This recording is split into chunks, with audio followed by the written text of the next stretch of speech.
انا عمك وعم القاره. السلام عليكم ورحمه الله وبركاته. اهلا بكم وفيديو جديد والكره مع الكويره. في بدايه الفيديو حابب نصلي على النبي ونزيد النبي كمان صلاه، وندعي لامواتنا واموات المسلمين بالرحمه، وندعي لشهدائنا في فلسطين والاهالينا في السودان. اللهم صل على سيدنا محمد عبدك نبيك رسولك النبي الامي. الاهلي بيتعادل مع الجيش الملكي المغربي في عقر داره بنتيجه هدف لهدف. كان تقدم الجيش الملكي المغربي في الشوط الاول عن طريق ضربة جزاء من وحي الخيال هنجيلها بعدين، وتعادل في الشوط الثاني النادي الاهلي عن طريق تريزيجيه بكرة عرضية. ولا احسن ولا اروع اسيست شفته في حياتي من محمد علي بن رمضان من اول لمسة. محمد علي بن رمضان عرضية لتريزيجيه بقى خلاص. تريزيجيه ده بقى تخصص هيدرز. وكانوا بيقول لك انت بتاخد الراتب بتاعك بالدولار، لا يابا ده انت تاخده باليورو يابا. انت النهارده اثبتت لي ان انت تاخده باليورو مش بالدولار. لا انت النهارده كنت 10 على 10 يا تريزيجيه. فيك بعد سنة كده الانانيه، بس هتيجي. بس اقول لك على حاجه، مدرب النادي الاهلي ده، انا اقول لك كلمه واحده هتصف اللي انا عايز اقوله كله.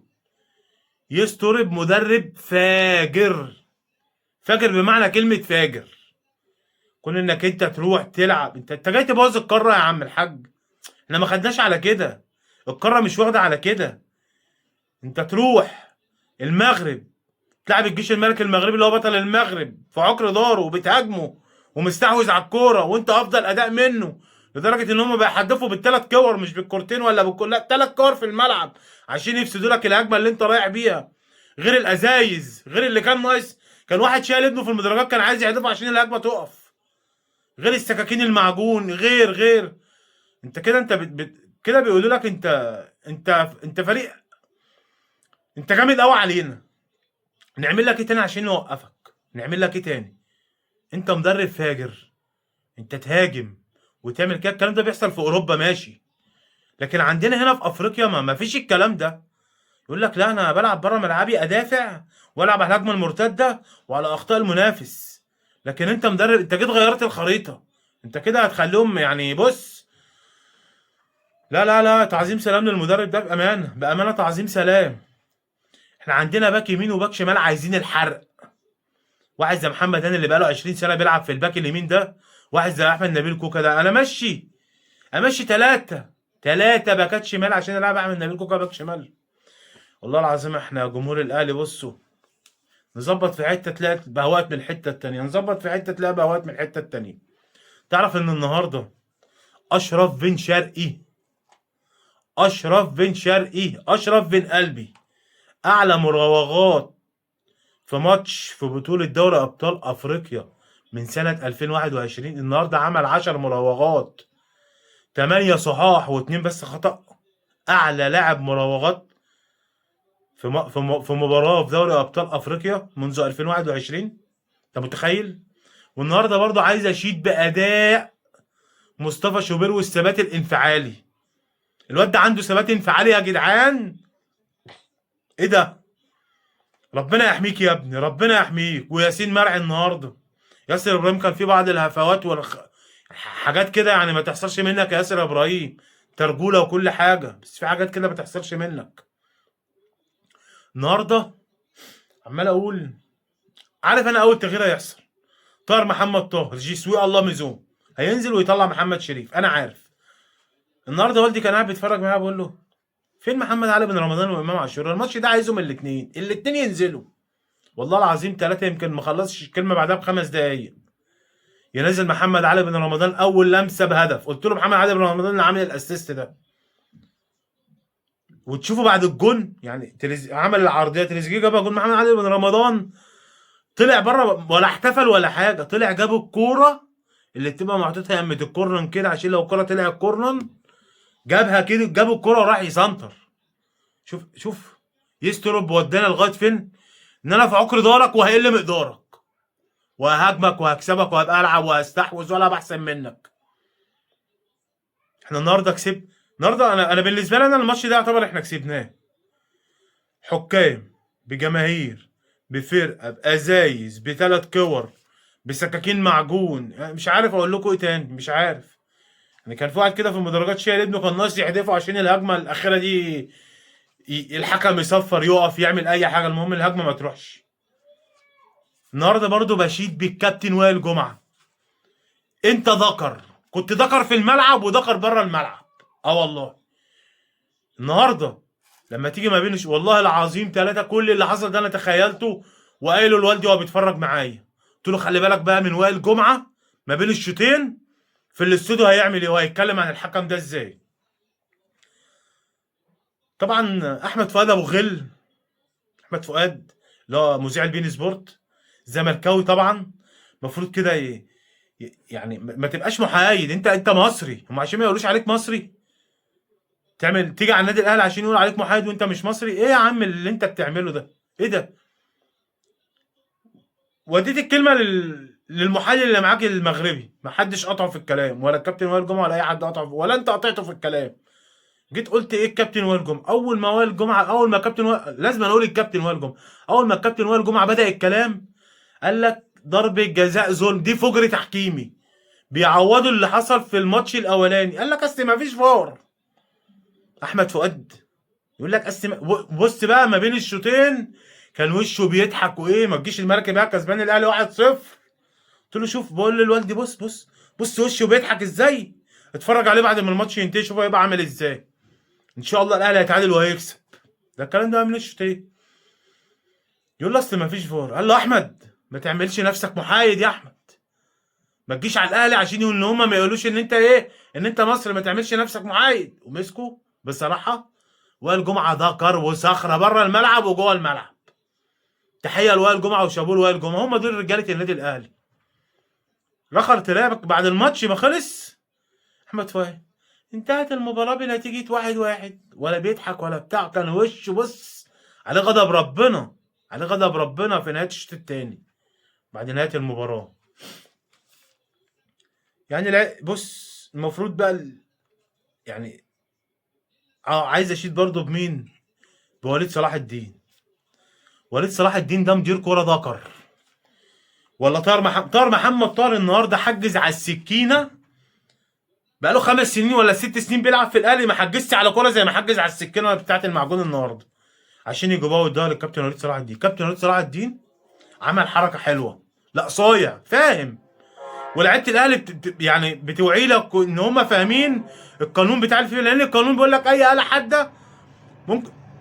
انا لو احنا في قاره فيها العدل، لكن للاسف القاره بتاعتنا ما فيهاش العدل. التنات طول عمرها قاره كده بص عايشين في جهل وتخلف. آلة حاده في الماتش ثبت في وجود اداء حاده في المباراه، هزيمه الفريق 2-0. هيلعب بدون جمهور لمده كام ماتش، بتاع دوت غرامات ماليه.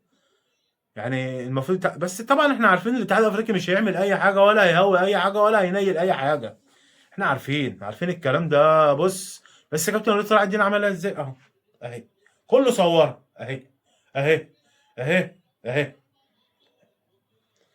ذكر كابتن وليد صلاح الدين، ذكر اقسم بجلاله الله ذكر. المهم ان الحمد لله الماتش النهارده انتهى على خير بدون اصابه اي لعيب وبدون اي حاجه الحمد لله، ونتيجه مش عادله، النتيجه دي مش عادله والله، بس الحمد لله نقطه احسن من ما فيش. كده بقى الاهلي يتصدر المجموعه برصيد 4 نقط، ويانج افريكانز التنزاني برصيد 4 نقط، ويجي الجيش الملكي والشبيبه برصيد نقطه لكل منهم. عايز اتكلم في موضوع رمضان صبحي. رمضان صبحي اختار الفلوس واختار المال، واللي وقعه في شر اعماله شريف اكرامي، وهو افترى على النادي الاهلي. فربك اسمه العدل ما بيسيبش، اللهم لا شماتة. طبعا احنا كلنا شفنا النهارده النادي الاهلي اصدر بيان بانضمام مجموعه مستشارين قانونيين النادي الاهلي للمستشار القانوني بتاع رمضان صبحي. عملنا باصلنا، ده بيعمل باصله، ما بيشمتش في حد ولا بيفرح في وقعة حد. انت مهما كنت ابن النادي، كنت ابن النادي في عز ما في كلام طالع كتير ان بيراميدز فسخ عقد رمضان صبحي وتخلى عنه. شوف اداره النادي الاهلي بتعمل ايه. والله العظيم كنت بتكلم مع صديق عزيز ليا قوي، اخويا التاني، عايش في المملكه العربيه السعوديه. كنا لسه بنتكلم في موضوع رمضان صبحي دوت من حوالي اسبوعين بالظبط، قبل ما اي حاجه تحصل وقبل اي وقف وقبل اي قضيه. بيقول لي لو انت مكان احمد سيد زيزو كنت هتروح النادي الاهلي؟ قلت له ايه اللي مش هيخليني اروح النادي الاهلي؟ قاعد في الزمالك ولا باخد فلوس ولا بقبض فلوس، بلعب كونفدراليه ودوري وكاس، غير كده ما بلعبش. قال لي يا ابني انت كنت هتبقى اسطوره في الزمالك ومش، قلت له برضه هروح وابقى اسطوره في الاهلي. ايه المشكله؟ هو التاريخ اهلي وزمالك. قلت له انت، انا جاي ارد عليه بسؤال، قلت له هو رمضان صبحي فين دلوقتي؟ قال لي رمضان صبحي فين؟ في بيراميدز. قلت له طيب عمل ايه بقى في بيراميدز؟ عمل ايه تاريخه؟ التاريخ هيكتب له ايه؟ قال لي رمضان صبحي كفايه بس ان هو ومعاه عربيه تسلا يا ابني اللي محدش معاه في مصر، اللي كانت في برنامج رامز قلت له عن التاريخ هيجي يقول رمضان صبحي عربيه تسلا؟ ولا هيقول ايه؟ ولا هيقول مثلا زي ما يكون الكابتن فاروق جعفر كابتن نادي الزمالك كابتن منتخب مصر حصل على كذا وكذا وكذا، الكابتن حسن شحاته، الكابتن اشرف قاسم، الكابتن محمود الخطيب، الكابتن مصطفى عبده، الكابتن خالد بيبو، كابتن رضا شحاته. مش هو ده التاريخ؟ ولا التاريخ ايه رمضان صبحي عربيه تسلا؟ يا ابني رمضان صبحي اختار الفلوس، وصدقني يا ابني والله العظيم ثلاثة، ما التاريخ ما يذكره بأي شيء. أنا قلت له كده، قلت له التاريخ أهلي والزمالك، يعني صاحبي ده زملكاوي جدا. قلت له التاريخ اللي عايز يعمل تاريخ أهلي وزمالك. يشاء القدر بعد أسبوعين تلاقي وقف لرمضان صبحي 4 سنين، تلاقي رمضان صبحي محبوس في قضية تزوير بسبب شهادة معهد. يعني شوف واحد بملايينه وبملياراته دي كلها مش عارف ياخد شهادة معهد، كان جايب واحد يخش مكانه الامتحانات. شوف ربنا بيوقع في شر اعماله ازاي. اللهم لا شماتة، اللهم لا شماتة. انا لسه ما كلمتش زميلي ده تاني، هو يشوف الفيديو هيعرف. بملياراته بملايينه دي كلها ومش عارف ياخد شهادة المعهد، ويقع في قضية تزوير، وادي محبوس. ولسه القضية هتحكم الشهر الجاي، ومحبوس دلوقتي. يقعد محبوس شهر بقى كده في القسم، في قلب القسم، عقبال ما ايه القضية الشهر الجاي. مين اللي وقف جنبه بعد ده كله؟ بعد ما الاهلي جابه اعلى اعاره بمليون وستمائة الف جنيه استرليني لمده موسم، جيت اتعالجت فيه وقفت على رجليك. يعني انا جايبك مصاب، عالجتك، وقفتك على رجليك، رجعتك رمضان صبحي ابو التفانين حدوته، وبقيت احسن من الاول. والمفروض تبعت جواب شكر لفايلر. ريني فايلر خلاك مش المجانس اللي بتاخد الكرة وتجري على الخط بس، اللي انت بقيت تخش لجوه وتطلع لبره وتلعب ومن عمق الملعب وتجيب اهداف وتجيب اجوان وتهدف. كل حاجه كنت بتعملها في الكوره مع ريني فايلر. بعد ما الاهلي عمل معاك ده كله، جيت بعته عشان شويه فلوس. جم بيسالوا الكابتن محمود الخطيب انت زعلان منهم؟ قال لك لا انا زعلان عليهم. والايام بتثبت ان الكابتن محمود الخطيب والنادي الاهلي سالكين لله قوي، سالكين لله قوي. وهم برضو اللي وقفوا معاك. انا عمري انا بس انا بشرح القصه دي عشان اللي جاي بقى، عشان اللعيبه اللي طالعه بعد كده سواء في اهلي او في زمالك تاخد بالك، خد بالك كويس. ما تجيش على النادي اللي عملك واللي وقف جنبك، ما تجيش عليه، ما تفتريش عليه. يعني بعد ما انت ما احترفت وقلت عايز احترف وسابك تحترف، وجيت بقيت فاشل في الاحتراف، وجه هو جابك. لو واحد مكانه والله العظيم ثلاثة، لو نادي مكان النادي الاهلي ما يبص لك اصلا تاني. ايه اللي يخليني اروح ادفع مليون وستمائة الف جنيه استرليني عشان اجيبك اعاره لمده موسم؟ ايه اللي يخليني ادفع الكلام ده؟ وجايبك مصاب وعالجتك ووقفتك على رجليك ورجعت، وفي الاخر بتتشرط عليا وسبتني ورحت نادي تاني. ومهما بيراميدز يعمل، ومهما بيراميدز ياخد مكانه في الكرة المصرية هتفضل الكرة في مصر اهلي وزمالك. ويا ريت نادي الزمالك برضو يتصلح حاله، عشان الواحد حزين على اللي بيحصل في نادي الزمالك. والله العظيم ثلاثة الواحد حزين. يعني عندك مثلا لسه امبارح اهو صلاح مصدق فسخ تعاقده مع نادي الزمالك وراح الوداد، مع ان الوداد كان باعت عرض اعاره في بدايه الموسم وعايز صلاح مصدق. الزمالك ما رضيش، قال لك الوداد بيلعب معاه في الكونفدراليه ومنافس ليا ازاي. انت دلوقتي مش عارف انا مجلس اداره الزمالك دلوقتي عايزين ايه. والمشكله بقى ان الجمهور معمي ومغمي، اقسم بالله مغيبين. شوف يا ابني مجلس ادارتك بيعمل ايه يا ابني. شوف يا ابني ابناء النادي يا ابني اللي بتوقع النادي دي، لا يجي يقول لك اصل الاهلي بيكسب بالتحكيم. اهو شفت التحكيم، شفت ضربه الجزاء كرة كده وفي فخدته تحسب ضربه جزاء. ادي التحكيم الاهلي بيكسب بيه. اصل الدوله واقفه مع الاهلي، اصل الاهلي بياخد فلوس. يا ابني الزمالك مليان فلوس والله، والله العظيم الزمالك مليان فلوس. بس عايز اللي يشغلها. ما هو في واحد هيديله 10 جنيه وفي واحد هيديله 1000 جنيه.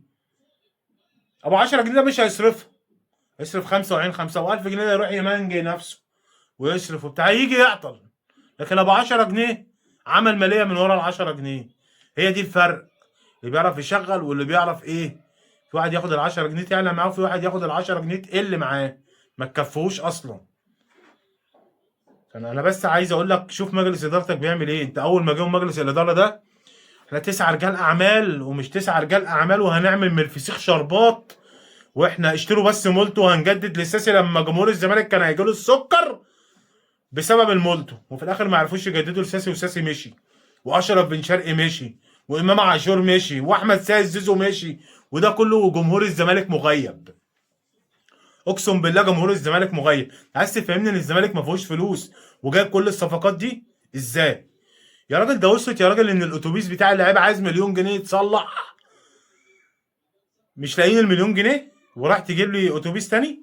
والاتوبيس التاني ده يعني جاي ببلاش ولا الميكروباصات اللي انت بتجيبها دي بتيجي ببلاش؟ بتتكلموا ازاي يا جدعان؟ انا مش لاقي اصلح ومش لاقي، يبقى مش هلاقي اجيب اتوبيس تاني اجر لهم اتوبيس ولا اجر لهم مواصلات. مش هلاقي، طالما انا مش لاقي ان انا اصلح ده يبقى مش هلاقي ان انا اجيب. والله العظيم ثلاثة جمهور الزمالك كده فكر بعقلية الزمالك هينصلح حاله. احنا عمرنا ما قلنا الزمالك، واحنا على طول الاهلي. احنا عندنا طار محمد طارق شوف كل الجمهور يلا يمشي. لو لعيب لسه بص جايب لي بطولة افريقيا وفكر بس كده فكر وخياله جابه ان هو يعلى عن النادي الاهلي، لا يابا مع السلامة. انت يوم ما خدت سوبر مصري وسوبر افريقي وكونفدرالية طلع خالد الغندور في القناة عندك، خلاص يا باشا اتعشت. شفت الفرق؟ احنا بناخد البطولة ال 12 في نفس ما بنكملش احتفال ال 13 يا اهلي، ناخد الدوري ال 40 ال 41 لكن انتوا خلاص يا باشا اتعشت. شفت الفرق في العقلية؟ يا ريت جمهور الزمالك يفوق. والله العظيم الواحد حزين على اللي بيحصل في نادي الزمالك. هتسد الفلوس دي كلها منين؟ فرجاني ساسي 700,000 وهو صلاح مصدق ده هيرفع عليك قضيه ب1,000,000 وهياخدها وهتوف. راح تجيب مدرب ما بتدلوش حقوقه يمشي يرفع عليك قضيه، وعايز تجيب مدرب تاني اجنبي. طب ازاي؟ ما انت اصلا اللي انت جبته ومشي ما اديتوش حقوقه، هتجيب انت التاني ازاي؟ واللي قبليه برضه جوميز ما خدش حقوقه. يا جدعان انتوا بتتكلموا ازاي؟ انت بتتكلم يعني انا جايب واحد وما اديتوش حقوقه ومشيته، عايزك بدور على واحد اجنبي تاني ليفل اعلى. يعني انا بدور على ليفل اعلى عشان اجيبه. طب هتديله فلوس من ايه لما اللي مشي ما خدش فلوسه وجوميز اللي كان قبليه ما خدش فلوسه، اللي كان بيشتري ازاز الميه من على حسابه؟ ازاي؟ انتوا واكلين النادي وناهبينه ومصدرين للجمهور ان الدوله والتحكيم والاهلي بيكسب بالتحكيم وهيستوانا والجمهور بيصدق. ما هي دي مشكلتكم. عارف لو الجمهور بيقف في وشكم الزمالك ده هينصلح حاله، لكن للاسف الزمالك مش هينصلح حاله والله. وكلمتين اخرى الجماهير المغرب عامة، مش جماهير الجيش الملكي المغربي بس. انا مش بعتب على، انا زي ما قلت ان الجماهير والشغب اللي عملوه في الماتش بشيد بيهم في اليافطة اللي رفعوها لشهدائنا وشهداء نادي الزمالك ال21 وال74. بشيد باليافطة دي وبشيد يعني زي ما بنذكر السيئة بنذكر الحسنة برضه. بس انا عايز اقول لكم حاجه، انتوا ازاي هتنظموا بطوله افريقيا تمام كمان شهر بالمنظر اللي انتوا عملتوه ده؟ يا جدعان دي كرة قدم والله مش حرب، دي كرة قدم مش حرب،